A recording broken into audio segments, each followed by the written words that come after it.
திருமணம் தாண்டிய உறவு வந்து தவறா தவறு இல்லையா அப்படிங்கிறது ரெண்டு விவாதம் இருக்கு. ஒருவனுக்கு ஒரு நேரத்தில் ஒருத்திக்கு ஒரு நேரத்தில் ஒருவன். உறவு அப்படிங்கிறது வந்து ரிலேஷன்ஷிப். அது வந்து செக்ஷுவல் மிஸ்டேக்ஸும் நடக்கும், செக்ஷுவல் விஷயங்களும் நடக்கும். அது வந்து திருமணம் ஆன பிறகு செய்வது அப்படிங்கிறது ஆணுக்கான இயற்கையான அந்த வேட்டையாடும் குணம் அப்படிம்பாங்க. வேற வழியே இல்லாமல் எந்த ஒரு இதுவும் இல்லாமல் அவங்களுக்கு வேற நீட் அப்படின்னு சொல்றீங்கல்ல, இந்த உடல் தேவை அப்படி பிசிக்கல் நீட், அந்த தேவை நிஜமாவே ஏற்பட்டிருக்கு அப்படின்னா அது இல்லீகல் ரிலேஷன்ஷிப்பில் வருமா, இல்லை நிஜமாவே பிசிக்கல் நீட் மட்டும்தானா அப்படிங்கிறது அந்த கணவனும் மனைவியும் தெரிஞ்சு பண்ணுறது. மேற்குலகம் இருந்ததுன்னா சொல்லிட்டு என்னால் இதுக்கு மேலே முடியல அப்படின்னு ஈஸியாக டைவர்ஸ் பண்ணிட்டு போகக்கூடிய சூழல் இருக்குது.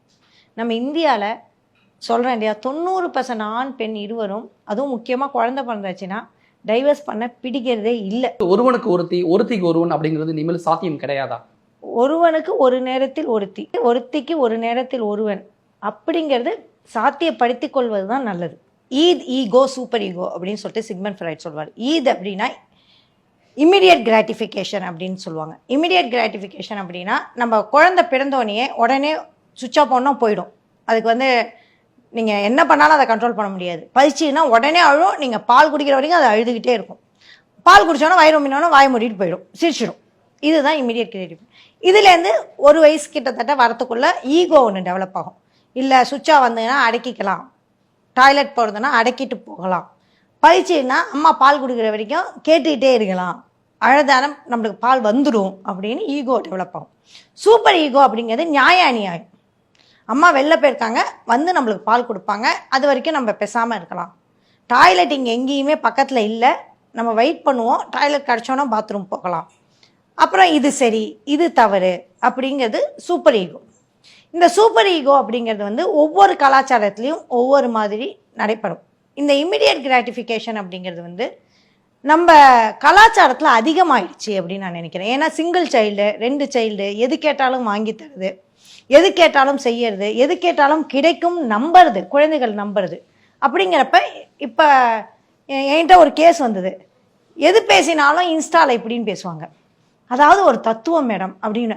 எனக்கு நான் சொல்லுவேன், என்னம்மா நான் வந்து 7 வருஷம் சைக்காலஜி 7-8 வருஷமாக சைக்காலஜி படிச்சுட்டு இன்னும் படிச்சுட்டு இருக்கேன். கிட்டத்தட்ட 5 வருஷமாக NLP கோர்ஸ் படிச்சிருக்கேன். 12 வருஷமாக நான் இந்த ஃபீல்டில் தான் உட்காந்துருக்கேன். எனக்கு தெரியாத எல்லா விஷயமும் என்ன சொல்கிறேன், அதாவது இன்ஸ்டாவில் என்ன சொல்லியிருக்கு மேடம், அந்த தத்துவத்தில் என்ன சொல்லியிருக்கு, இந்த தத்துவம், இப்படியே பேசுறது. ஒரு கற்பனையான உலகம் வந்து இணையத்தில் வந்து சாட் ஜிபிடியில் போட்டால் ஒன்று கிடைக்குது. இப்போல்லாம் அந்த இல்லீகல் அந்த அஃபேருங்கிற அந்த பேரில் இவங்க பயங்கரமாக இருக்காங்க அப்படின்னு கொஞ்சம் க்ரஷ் மாதிரி ஆகிறது, அல்லது அவங்களே வேணும் அப்படின்னு நினைக்கிறது, இந்த மாதிரி மனப்பான்மை கொஞ்சம் அதிகரிச்சிருச்சு இல்லையா? இதுக்கெல்லாம் என்ன காரணம்? ஃபேண்டசியை நம்புறது. அது வந்து இந்த இணையம் வரும்பொழுது அது ஒரு பூமராங் மாதிரி வரும். இந்த ஃபேண்டசியை நம்புறது.